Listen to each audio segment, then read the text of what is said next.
Hello everyone, welcome to our next video. और आज के वीडियो में हम बात करेंगे वॉन रिचर रीअरेंजमेंट के बारे में। ऑर्गेनिक केमिस्ट्री की बहुत ही इंपॉर्टेंट रिएक्शन है, पर ज़्यादा इसका यूज़ होता नहीं है। तो वॉन रिचर रीअरेंजमेंट क्या है?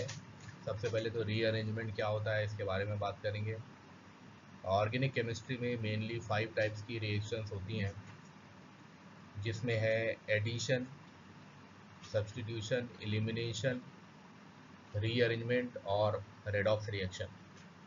तो आज की इस वीडियो लेक्चर में हम रीअरेंजमेंट रिएक्शन के बारे में बात करेंगे, वॉन रिचर रीअरेंजमेंट रिएक्शन के बारे में बात करेंगे। तो सबसे पहले रीअरेंजमेंट क्या होता है? तो रीअरेंजमेंट रिएक्शन जो होती है, ऐसी रिएक्शन होती है जिसमें एटम या ग्रुप मॉलिक्यूल के अंदर जो है शिफ्ट होता है एक पोजीशन से दूसरी पोजीशन। तो यहाँ पे एटम या ग्रुप जो है वो मॉलिक्यूल के अंदर शिफ्ट होगा एक पोजीशन या एक पोजीशन से दूसरी पोजीशन में, तब इसको हम बोलेंगे रीअरेंजमेंट रिएक्शन, जिस वजह से आइसोमेरिक प्रोडक्ट का फॉर्मेशन होगा। अब आइसोमेरिक प्रोडक्ट बोले तो आइसोमेरिक प्रोडक्ट का मतलब ऐसा प्रोडक्ट जिसका फॉर्मूला सेम रहेगा लेकिन स्ट्रक्चर अलग अलग होगा। तो इस तरह से रीअरेंजमेंट रिएक्शंस होती हैं जिसमें मॉलिक्यूल के अंदर ही एटम्स या ग्रुप का रीअरेंजमेंट होता दिखाई देता है। जैसे दूसरी रिएक्शंस की अगर हम बात करें, मान लो सब्स्टिट्यूशन रिएक्शन या एलिमिनेशन रिएक्शन है, वहाँ पे बॉन्ड ब्रेक होगा और एक नया मॉलिक्यूल बनेगा। जबकि रीअरेंजमेंट रिएक्शन में इंटरनल माइग्रेशन, यानी एक जगह से दूसरी, जैसे ऑर्थो से पैरा में चला गया या पैरा से ऑर्थो में आ गया, एक जगह से दूसरी जगह में ही इंटरनल माइग्रेशन ही होता है किसका? एटम या ग्रुप का, जिस वजह से एक नया स्ट्रक्चरल अरेंजमेंट दिखाई देता है। लेकिन यहाँ मॉलिक्यूलर फार्मूला जो रहता है वो सेम ही रहता है।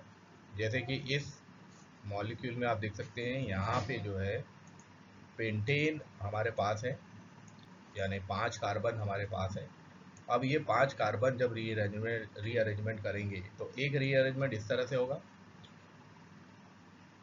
जिसका नाम होगा 2 मिथाइल ब्यूटेन। मतलब अब ये हम लॉन्ग चेन देखेंगे तो ये लॉन्ग चेन हो गई 4 कार्बन वाली, तो इसको हम बोलेंगे 2 मिथाइल ब्यूटेन।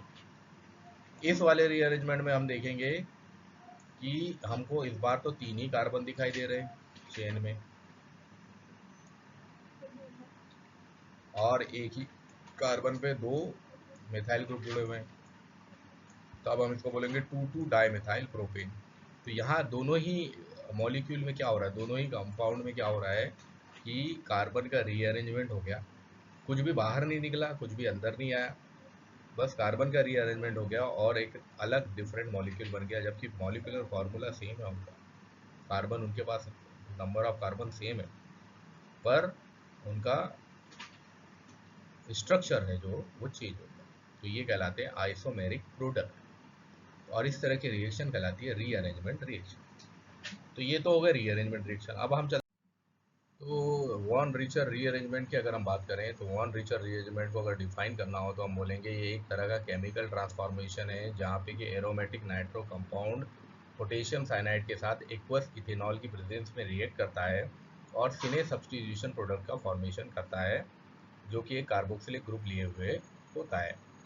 ये रिएक्शन जो है German chemist Victor von Richter द्वारा 1871 में इन्वेंटेड की गई थी। इसी वजह से इसका नाम वॉन रिचर रीअरेंजमेंट रखा गया है। यह रिएक्शन इतनी इम्पोर्टेंट नहीं है क्योंकि इसमें यील्ड बहुत कम मिलती है प्रोडक्ट की और बाय प्रोडक्ट बहुत ज़्यादा फॉर्मेशन होते हैं। कॉमन जो एग्जांपल है इस रिएक्शन का वो है conversion of para bromo nitrobenzene, यानी पैरा ब्रोमो नाइट्रोबेंजीन का मेटा ब्रोमो बेंजोइक एसिड में कन्वर्जन। अब यहाँ पे आप देख सकते हैं, कभी भी जब भी हम कोई बेंजीन रिंग लेते हैं तो उस बेंजीन रिंग में हम क्या देखते हैं, हम देखते हैं कि ये हमारी हो गई पैरा पोजीशन, उस हिसाब से ये हो गई ऑर्थो, मेटा, फिर ये पैरा, फिर ये मेटा, फिर ये ऑर्थो और फिर ये पैरा। इस तरह से पोजीशंस होती है बेंजीन रिंग के अंदर। तो अभी यहाँ पे आप देख रहे हो क्योंकि दोनों ऊपर नीचे पैरा पोजीशंस पर NO2 और ब्रोमीन जुड़ा हुआ है, तो इसका नाम हमने बोल दिया पैरा ब्रोमो नाइट्रोबेंजीन। अब इसकी रिएक्शन हुई पोटेशियम साइनाइड के साथ in the presence of ethanol. तब क्या हो रहा है, तब जो प्रोडक्ट फॉर्म हो रहा है वो मेटा पोजीशन पर फॉर्म हो रहा है, इसका नाम रखा है मेटा ब्रोमो बेंजोइक एसिड। अब ये मेटा पर फॉर्म क्यों हो रहा है, NO2 पर, यानी जहाँ NO2 जुड़ा था वहाँ क्यों नहीं फॉर्म हो रहा है, यानी पैरा पोजीशन पे क्यों नहीं फॉर्म हो रहा है, ये सारा आपको समझ में आएगा इसकी जब मैकेनिज्म आप देखेंगे। क्योंकि यहाँ आप देख रहे हैं साइनाइड ग्रुप ऐड हो रहा है। साइनाइड ग्रुप क्या है, एक ही न्यूक्लियोफाइल है, यानी ये पूरी रिएक्शन क्या हो गई, एरोमेटिक न्यूक्लियोफिलिक सब्स्टिट्यूशन रिएक्शन हो गई। तो यहाँ एक न्यूक्लियोफाइल आके जुड़ रहा है। अब न्यूक्लियोफाइल एकदम से NO2 को तो हटाएगा नहीं वहाँ से, तो NO2 तो अपनी पोजीशन पे रहेगा, साइनाइड जो है वो इस पोजीशन यानी मेटा पोजीशन पर आकर जुड़ जाएगा। अब जब ये आके जुड़ जाएगा तो आगे किस तरह से ये रिएक्शन मैकेनिज्म काम करेगी, इसके बारे में हम इस लेक्चर में आगे हम बताएंगे। अभी फिलहाल के लिए ये रिएक्शन बताइए कि किस तरह से पैरा ब्रोमो नाइट्रोबेंजीन से मेटा ब्रोमो बेंजोइक एसिड बनेगा। अब इस रिएक्शन मैकेनिज्म की बात करते हैं, तो ये जो रिएक्शन मैकेनिज्म है ये 1960 में रोजेनब्लम द्वारा दी गई थी और ये सबसे ज़्यादा यूज़ की जाने वाली रिएक्शन मैकेनिज्म है जिसके बारे में हम बात करने वाले हैं। रोजेनब्लम ने 1960 में जब नाइट्रोजन की लेबलिंग के एक्सपेरिमेंट्स के ऊपर वो काम कर रहे थे तब उन्होंने ये रिएक्शन दी थी। तो आइए बात करते हैं मैकेनिज्म की। तो ये रही मैकेनिज्म, इसको देख के डरने की ज़रूरत नहीं है, बहुत इजी मैकेनिज्म है। स्टेप बाय स्टेप आप चलोगे तो आपको पता चलेगा किस तरह से मैकेनिज्म काम कर रही है। तो इसमें सबसे पहले देखिए हमारा जो कंपाउंड था वो था पैरा ब्रोमो नाइट्रोबेंजीन, वही कंपाउंड है। उसकी रिएक्शन हो रही है साइनाइड के साथ, तो साइनाइड रिएक्ट करेगा। अब साइनाइड जो है वो है न्यूक्लियोफाइल, वो रिएक्ट करेगा और वो रिएक्ट करके कहाँ जुड़ेगा, वो रिएक्ट करके मेटा पोजीशन पर जुड़ेगा। लेकिन जब वो मेटा पोजीशन पर जुड़ेगा तो वहाँ जो डबल बॉन्ड है वो ब्रेक होगा, क्योंकि वहाँ कार्बन को जगह बनानी पड़ेगी साइनाइड के लिए। तो डबल बॉन्ड ब्रेक होके कहाँ जाएगा, वो डबल बॉन्ड ब्रेक होके जहाँ पे नाइट्रो ग्रुप जुड़ा हुआ है वहाँ चला जाएगा। जब नाइट्रो ग्रुप के पास डबल बॉन्ड जाएगा तब नाइट्रोजन की वैलेंसी बढ़ रही है, तो इस वजह से क्या होगा, जो डबल बॉन्ड ऑक्सीजन और नाइट्रोजन के बीच में था वो ब्रेक होगा। अब ऑक्सीजन के ऊपर क्योंकि नंबर ऑफ इलेक्ट्रॉन ज़्यादा हो गए तो नेगेटिव चार्ज आ जाएगा, उसको फुलफिल करने के लिए, उसको दिखाने के लिए। जैसे इस ऑक्सीजन के ऊपर ऑलरेडी नेगेटिव चार्ज है, मतलब इसकी वैलेंसी होनी चाहिए थी, इसके पास होनी चाहिए थी डबल बॉन्ड, इसके पास है सिंगल बॉन्ड, तो उसको एक्स्ट्रा इलेक्ट्रॉन को दिखाने के लिए नेगेटिव चार्ज लगाया गया है। तो इस तरह से पहली स्टेप में काम शुरू होगा कि साइनाइड आके जुड़ेगा, और ये एरो के थ्रू भी आप देख रहे हो कि इस तरह से ये जो एरोज हैं ये भी आपको बता रहे हैं कि किस तरह से रिएक्शन कंप्लीट हो गई। अब इस रिएक्शन में अगले स्टेप में क्या होगा, साइनाइड आके जुड़ गया है अपनी जगह पे, अब H2O का मॉलिक्यूल इन्वॉल्व होगा। H2O के मॉलिक्यूल यहाँ पे जुड़ेंगे। अब कार्बन और नाइट्रोजन के बीच में ट्रिपल बॉन्ड है, ये ट्रिपल बॉन्ड ब्रेक होगा, उसके जगह हाइड्रोजन आके जुड़ेगा। ऐसे ही यहाँ पे आप देख रहे हो दोनों ऑक्सीजन के ऊपर नेगेटिव चार्ज आ गया है, मतलब दोनों अपनी वैलेंसी फुलफिल नहीं कर पा रहे हैं। नाइट्रोजन के ऊपर पॉजिटिव चार्ज आ गया क्योंकि नाइट्रोजन के पास एक्सेस हो गई, इलेक्ट्रॉन्स की अधिकता हो गई, उसको चाहिए थे 3, उसके पास हो गए 4, तो इलेक्ट्रॉन एक्सेस। और इनके पास क्या हो गई, इनके पास कमी हो गई, इनको चाहिए थे 2, इनके पास है 1, तो इनके पास कमी हो गई, तो कमी को हमने दिखा दिया नेगेटिव चार्ज है और अधिकता को हमने दिखा दिया पॉजिटिव चार्ज। तो N के पास प्लस चार्ज आ गया और ऑक्सीजन के पास नेगेटिव चार्ज आ गया। तो इस तरह से इस वाली स्टेप में क्या हो रहा है, बहुत सबसे ज़्यादा ध्यान देने वाली बात यह है कि इस स्टेप में ये जो ऑक्सीजन है जिसके पास नेगेटिव चार्ज है ये इस कार्बन के साथ बॉन्ड फॉर्म करेगा, और ये जो ट्रिपल बॉन्ड इनके बीच में बना है कार्बन और नाइट्रोजन के बीच में, ये हाइड्रोजन के साथ बॉन्ड फॉर्म करेगा। ये एक इम्पॉर्टेंट प्रोसीजर है। तो उस वजह से एक नया बॉन्ड फॉर्मेशन होगा, और यहाँ आप देखो कि ये ऑक्सीजन ने इस कार्बन के साथ बॉन्ड फॉर्म कर लिया, हाइड्रोजन आके इस मेटा पोजीशन पर जुड़ गया। अब क्या होगा, अब ये पोजीशन फिर से वेकेंट होने लगी, तो अब फिर से यहाँ पे एक डबल बॉन्ड फॉर्मेशन होगा कार्बन के साथ, और ये वाला बॉन्ड ब्रेक होगा। तो अगली स्टेप में क्या हो रहा है, OH ग्रुप आके जुड़ने की कोशिश करेगा और अगली स्टेप में बॉन्ड फॉर्मेशन हो गया कार्बन में। नाइट्रोजन के पास 3 बॉन्ड आ गए, इसका मतलब इसका जो प्लस चार्ज था वो हट गया। ऑक्सीजन के पास एक लोन पेयर है जो कि वो डबल बॉन्ड के फॉर्म के रूप में दिखाएगा। इस ऑक्सीजन ने इस कार्बन के साथ अपना बॉन्ड बना लिया। अब कार्बन और नाइट्रोजन के बीच में डबल बॉन्ड आ गया।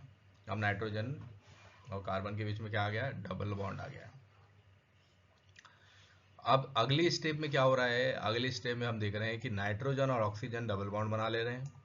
यहाँ जो ऑक्सीजन जुड़ा हुआ था वो कार्बन के साथ अटैच हो गया और C डबल बॉन्ड O बना लिया उसने, और NH ऐसे ही है। अब नाइट्रोजन के ऊपर से एक जो उसका नेगेटिव चार्ज था वो आ जाएगा उसके ऊपर, क्योंकि उसके पास इलेक्ट्रॉन्स के हो गई कमी, जो कि होना चाहिए था इसकी वैलेंसी 3, हो रही है इसकी वैलेंसी 2, तो उसको दिखाने के लिए नेगेटिव चार्ज आ गया उसमें। अगली स्टेप में क्या होगा, NOH का फॉर्मेशन हो गया यहाँ पे, जहाँ N डबल बॉन्ड O था वहाँ NOH का फॉर्मेशन हो गया। और ये जो नाइट्रोजन है, इस नाइट्रोजन ने इस वाले नाइट्रोजन के साथ बॉन्डिंग कर ली। अब यहाँ पे NH ने इस नाइट्रोजन के साथ बॉन्डिंग कर ली है और इधर तो वो CO के साथ बॉन्डेड है ही। बाकी rest of the compound as it is रहेगा, यहाँ कोई चेंज नहीं होगा। एक बार जो डबल बॉन्ड फॉर्म हो गया, मतलब इस वाली पोजीशन से रिएक्शन जो है कंटिन्यू चलेगी, बीच अब अंदर कुछ भी चेंजेस नहीं आएगा, जो भी चेंजेस आएंगे सब बाहर ही आएंगे। बाहर बोले तो इस वाली पोजीशन में ही चेंजेस आएंगे। यानी हम आपको बता रहे हैं कि NO2 से कैसे COOH का फॉर्मेशन हो रहा है। फिर अगले स्टेप में क्या होगा, N डबल बॉन्ड N का फॉर्मेशन हो गया, मतलब यहाँ जो OH था वो निकल गया बाहर, और C डबल बॉन्ड O का फॉर्मेशन हो गया, मतलब यहाँ जो हाइड्रोजन था वो भी बाहर निकल गया, मतलब H2O का मॉलिक्यूल बाहर निकल गया। यहाँ का OH और यहाँ का H निकल के इन्होंने H2O बना दिए और बाकी सारी चीज़ें एज इट इज़ रहेगी। अगले स्टेप में फिर OH का OH रिएक्ट करेगा अंदर, यानी फिर न्यूक्लियोफाइल रिएक्ट करेगा अंदर, तो ये फिर कार्बन के साथ रिएक्ट करेगा, तो कार्बन और ऑक्सीजन के बीच में डबल बॉन्ड था वो फिर ब्रेक होगा, उसके जगह OH आके जुड़ गया, बाकी बॉन्डिंग एज इट इज रहेगी। अब यहाँ पे ऑक्सीजन के पास जो लोन पेयर था उसके वजह से इनके बीच में बन गया डबल बॉन्ड, तो ये COOH बन गया, COH ग्रुप दिख गया। अब यहाँ जो नाइट्रोजन दोनों थे इन्होंने आपस में डबल बॉन्ड बना रखा है, तो इस नाइट्रोजन के ऊपर नेगेटिव चार्ज होगा क्योंकि इसको चाहिए था ट्रिपल बॉन्ड, जो कि एक बॉन्डिंग इसने इस कार्बन के साथ कर रखी थी वो ब्रेक हो गई। तो अब यहाँ पे डबल बॉन्ड के साथ ये दिखाई देगा और इसका एक लोन पेयर इसके पास रहेगा। अब चूंकि इसके पास एक लोन पेयर है तो ये क्या करेगा, ये अगली स्टेप में देखिए, अगली स्टेप में ये जो नाइट्रोजन और दोनों नाइट्रोजन है N2 ग्रुप जो है वो बाहर निकल जाएगा, यानी N2 नाइट्रोजन गैस बन के बाहर निकल आएगा और अंदर बचेगा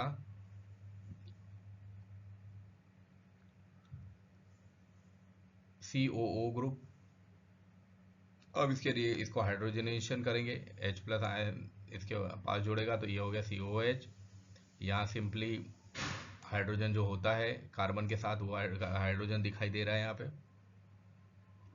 और इस तरह से तो मतलब इस वाली स्टेप में क्या हो रहा है, इस वाली स्टेप में नाइट्रोजन का रिमूवल हो रहा है और हाइड्रोजन का जुड़ना हो रहा है। ये फिर दूसरी इंपॉर्टेंट रिएक्शन ये है, एक पहली इंपॉर्टेंट रिएक्शन ये है जहाँ बॉन्ड फॉर्मेशन, और ये वाली जहाँ बॉन्ड फॉर्मेशन हो रहा है, और दूसरी इंपॉर्टेंट रिएक्शन है जहाँ पे कि नाइट्रोजन बाहर निकल रही है और H प्लस आयन जुड़ रहा है, तो इन दोनों का रिमूवल हो रहा है और इस तरह से फिर से वापस H प्लस आयन आके जुड़ रहा है।